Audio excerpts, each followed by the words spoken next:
કે પોતાનું બેડ પલંગ જ્યાં સૂતા હોય અથવા તો પથારી કરતા હોય અથવા તો ખાટલામાં સૂતા હોય તેવા વ્યક્તિઓએ પણ ભૂલથી પણ પોતાનું માથું ઉત્તર દિશા તરફ રાખીને સૂવું જોઈએ નહીં.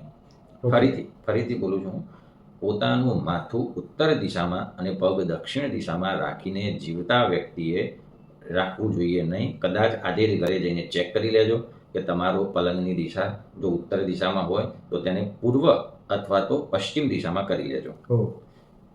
કારણ કે આનાથી ઘણી બધી બીમારીઓ થઈ શકે છે. એના કારણ પણ હું તમને આપું છું વન બાય વન કરીને. તો સૌથી પહેલાં આજનું આપણું એક કામ તો એ થશે કે ઘરે જઈને ઉત્તર દિશામાં જો કોઈ સૂતું હોય તો એની દિશા બદલવી.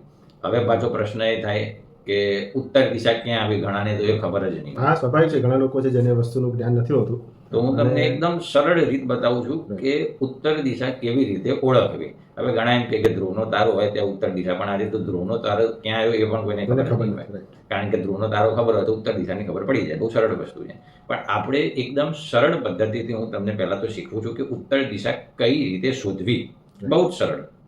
ચલો, સવારે આપણે ભગવાન સૂર્યનારાયણને સૂર્યોદય થતા જોઈએ છે. એટલે કે સૂર્યોદય હંમેશા પૂર્વ દિશામાં થાય છે, આપણે સૌ જાણીએ છીએ. એટલે કે પૂર્વ દિશાની તો સર્વને ખબર જ હશે કે બધાને પૂર્વ દિશા ક્યાં હોય. તો તમારે સિમ્પલ એવું સમજવાનું કે તમારું જે મોઢું હોય એ પૂર્વ દિશા તરફ રાખવાનું જ્યાંથી ભગવાન સૂર્યનારાયણ ઉદય થતા હોય. ઓકે. અને તમારો ડાબો હાથ, બરાબર, ફરીથી મોઢું તમારે રાખવાનું છે પૂર્વ દિશામાં, અને તમારો જે ડાબો હાથ હશે એ ડાબો હાથની જે દિશા હશે એ ઉત્તર દિશા હશે. બરાબર. એકદમ સરળ રીતે તમને શીખવાડી દીધું. એટલે આ ઉત્તર થઈ ગયો તો એની સામેની દક્ષિણ, આ પૂર્વ થશે તો એની પાછળની તમારી થઈ જશે પશ્ચિમ. તમે એક અનુરૂપતા આપી કે સૂર્યનારાયણ દેવ જે આપણે બહાર સવારે ઉઠીને જોઈએ ત્યારે આપણને વસ્તુનો ખ્યાલ આવી શકે. હા, અમુક જગ્યાએ કેવું હોય છે કે આપણે જર્ની કરીને કોઈ બી જગ્યાએ બીજા સ્થળે જતા હોઈએ તો તરત આપણને બિલ્ડિંગ કે રૂમની અંદર ગયા પછી આપણને જ્ઞાત નથી રહેતું. તો એ સમયે શું કઈ રીતે આપણે એ સમયે શું હોય કે બારી કે અથવા એવી રીતે તમે જોઈ શકો છો કે ઉત્તર દિશા ક્યાં હોય. અથવા તો જ્યારે કોઈ બિલ્ડિંગ કે જેમ તમે વાત કરી એમ તો સૂર્યાસ્ત થતો હોય એ દિશામાં અમે ઊંધું પણ પકડી શકાય કે સૂર્યોદય થાય તો પૂર્વ હોય, તો સૂર્યાસ્ત થતો હોય એ પશ્ચિમ થઈ ગઈ તો પશ્ચિમ દિશા આપણી પાછળ રહેશે, તો પણ ડાબા હાથ તરફની જે હશે એ ઉત્તર દિશા રહેશે. બરાબર. એટલે આ રીતે સૌથી પહેલા તો મેં તમને દિશા શોધતા શીખવાડ્યું કે દિશા કેવી રીતે શોધાય. કારણ કે ખબર તો હોય ઘણાને કે ઉત્તરમાં ના સૂવું જોઈએ, પણ ઉત્તર કઈ છે ઘરમાં એ જ ના ખબર હોય. સ્વાભાવિક છે. બરાબર. એટલે પહેલું તો આ કારણ છે. મરણની વાત તો પછી, પણ પહેલા આપણે જીવતા જીવશું એનો ઉપયોગ કરવો એ જોઈએ. હવે એનું કારણ કહું છું કે ઉત્તરમાં કેમ ના સૂવું જોઈએ. બરાબર. અને તમે માનશો, 1000% મારી ગેરંટી છે કે તમે આ વસ્તુને માનશો જ. તમારે એક નાનકડો ચુંબક લેવાનો.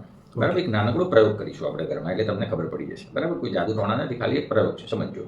નાનો એક ચુંબકનો ટુકડો લેવાનો, તેને દોરી બાંધવાની, અને દોરી બાંધીને તમારે ક્યાંક ઉપર લટકાવી દેવાનો. બરાબર. શાંતિથી ક્યાંય રીતે, અથવા તો તમે આવી રીતે શાંતિથી પકડી શકો છો, પણ પકડશો એના કરતાં હાથ દુખે એના કરતાં એવું કરવાનું કે કોઈ સ્ટેન્ડ અથવા તો ખાટલાનો પાયો હોય ત્યાં દોરી બાંધી દેવાની. આવડો એક ટુકડો લેવાનો, એ ટુકડાને તમારે આમ ગોળ ફેંકી દેવાનો. એટલે ચુંબકનો ટુકડો શું થશે? ગોળ ફરશે. ગોળ ફર્યા પછી તે શાંત થશે, અને તમે જોશો કે હંમેશા 1000 વખત ફેરવશો તો 1000 વખત તે ઉત્તર અને દક્ષિણમાં જ સ્થિર થશે. ઓકે. બરાબર. આમાં કોઈ એવું નહીં બને કે પૂર્વ અને પશ્ચિમમાં એક પણ વખત સ્થિર થાય. એ દરેક વખતે ક્યાં સ્થિર થશે? ઉત્તર અને દક્ષિણ. એનું કારણ શું છે? કારણ કે આપણા પૃથ્વીની અંદર ચુંબકીય ક્ષેત્ર રહેલું છે. મેગ્નેટિક ફિલ્ડ કહેવાય, જેને ચુંબકીય ક્ષેત્ર કહેવાય. એ ચુંબકીય ક્ષેત્રની દિશા ઉત્તરથી દક્ષિણ તરફ એનો પ્રવાહ રહેતો હોય છે. આવી રીતે ચુંબકીય ક્ષેત્ર રહેતું હોય છે. બરાબર. આ ધોરણ 10માં પણ આ મુદ્દા ઉપર ઘણી બધી ચર્ચા કરેલી છે. એક અલગથી એનો ભણાવવામાં પણ આવે છે ધોરણ 10માં. તો કદાચ તમે બાળકોની ચોપડીમાં કે એમાં તમને પણ ઘણી વખતે ભણવામાં આવ્યું છે, પણ સમયાંતરે કદાચ શું હોય કે ભૂલી જવાય આપણે. ઉત્તરથી દક્ષિણ દિશામાં ચુંબકીય ક્ષેત્રનું વહન થતું હોય છે. હવે સમજો ખાસ ધ્યાનથી, આપણા શરીરની અંદર પણ અલગ અલગ પ્રકારની ધાતુઓ રહેલી હોય છે, જેમાં લોહ તત્વ, જેને ઘણી વખતે આયરનની ગોળી ઘણા લોકો ગળતા હોય છે, આયરન કહેવાય. એ આયરન એટલે આપણી દેશી સાદી ભાષામાં કહીએ તો લોખંડ. એ જ લોખંડ આપણા શરીરમાં ફરતું હોય છે. જે ઘણા લોકોને હિમોગ્લોબિનની પ્રોબ્લેમ હોય છે, એ હિમોગ્લોબિનનું મૂળ તત્વ કે જેમાં હિમોગ્લોબિન જે બનતું હોય એ એના માટે જરૂરી છે આયરન, કહેતા લોખંડ. જો લોખંડ હશે તો હિમોગ્લોબિન બરાબર બનશે. અને હિમોગ્લોબિનનું મૂળ કામ શું? તો કે શરીરમાં ઓક્સિજન લઈ જવાનું અને લાવવાનું કામ. આખા શરીરમાં ઓક્સિજનનો જે પ્રવાહ છે એ હિમોગ્લોબિન કરીને, હિમોગ્લોબિન માટે જરૂરી તત્વ છે આયરન કહેતા લોખંડ. હવે સમજો, આપણે પહેલા પ્રયોગ કર્યો છે કે જો લો ચુંબકને આપણે ગોળ ફેરવતા હતા તો ચુંબકીય ક્ષેત્ર જે રેખાઓ ઉત્તરથી દક્ષિણ તરફ ફરતી હતી એ ફરતા ફરતા હંમેશા ઉત્તર અને દક્ષિણ દિશામાં ચુંબક સ્થિર થયું. હવે આપણે જો ભૂલે ચૂકે ઉત્તર અને દક્ષિણ દિશામાં સૂતા હોય તો વિચારો હવે થોડું કે આપણા શરીરમાં રહેલું જે લોખંડ એ લોખંડ ધીરે ધીરે કરીને મગજમાં સ્થિર થઈ જાય. અચ્છા. કારણ કે ઉત્તરથી દક્ષિણ દિશામાં હવે ત્યાં જો મગજમાં ધીરે ધીરે સ્થિર થશે એટલે ત્યાં ધીરે ધીરે રુધિર જામ થવાની પ્રક્રિયા બની રાઈટ શકે રાઈટ.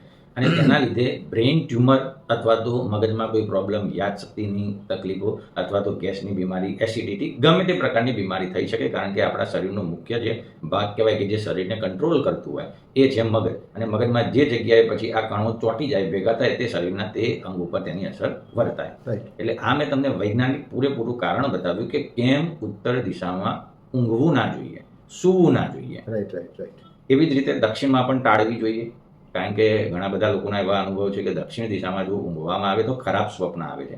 કારણ કે એ દિશા પ્રેત, ભૂત અને પિતૃઓની એવી રીતે માનવામાં આવે છે. આ એક માન્યતા છે, ઘણા બધા લોકોના આવા અનુભવ છે. એટલે એ દિશાને પણ ટાળવી જોઈએ. એટલે આપણા માટે સૂવા માટેની, ઊંઘવા માટેની બેસ્ટ જો દિશા હોય તો પૂર્વ અને પશ્ચિમ.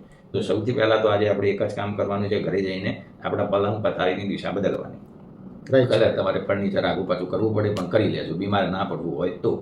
પછી એટલે મોસ્ટ તમારે ઓફ કેસમાં તો અત્યારે જોવા જઈએ તો નવામાં તો કદાચ વાસ્તુ પ્રમાણે કરતા હોય છે. હા. ક્યાંક ને ક્યાંક માણસ પોતાની રીતે જ્યારે બનાવતો હોય ત્યારે ઘણી વખત ભૂલ કરતા હા. હોય કે ભાઈ અમને દિશાનું જ્ઞાન ના રહે અને હા. પછી એના લીધે અમને થોડી ઘણી તકલીફો રહેતી હોય.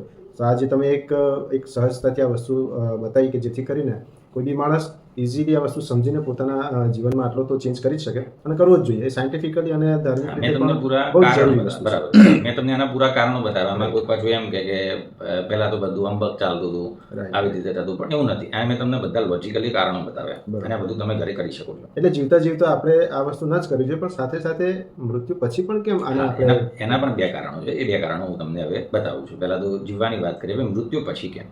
તો પહેલું કારણ તો એ છે કે જ્યારે વ્યક્તિનું મૃત્યુ થાય ત્યારે ઉત્તર દિશામાં રાખવામાં આવે એટલે એ આપણો પહેલો સંકેત છે. આપણા ઋષિમુનિઓ બહુ ભણેલા, હોશિયાર, વૈજ્ઞાનિક બુદ્ધિવાળા હતા.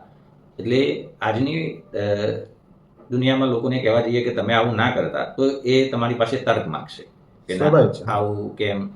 એટલે ઋષિમુનિઓએ એવું કર્યું કે ભાઈ વ્યક્તિ મૃત્યુ થાય એટલે આને ઉત્તર દિશામાં સુવાડી દો. એટલે દરેક જ્યારે મૃત્યુ થશે અને એ વ્યક્તિ જોશે એ મૃતકને, એટલે એને હંમેશા યાદ રહેશે કે જો હું ઉત્તર દિશામાં સૂઈશ, ઊંઘીશ તો મારું મૃત્યુ જલ્દી થશે. આ એક એનું પહેલું કારણ છે. અચ્છા. એક શું કહેવાય, સિમ્બોલ કે ભાઈ સતત આપણે યાદ રાખવા માટે. બરોબર બરોબર. એટલે ઋષિમુનિઓ જો સમજાવવા જતા તો એ શક્ય ન હતું કે ભાઈ બધા સમજી જાય. એટલે એક તો પહેલું કારણ આ છે. બીજું આપણે યાદ રાખવા માટે. બરોબર બરોબર. એટલે ઋષિમુનિઓ જો સમજાવવા જતા તો એ શક્ય ન હતું કે ભાઈ બધા સમજી જાય. એટલે એક તો પહેલું કારણ આ છે. બીજું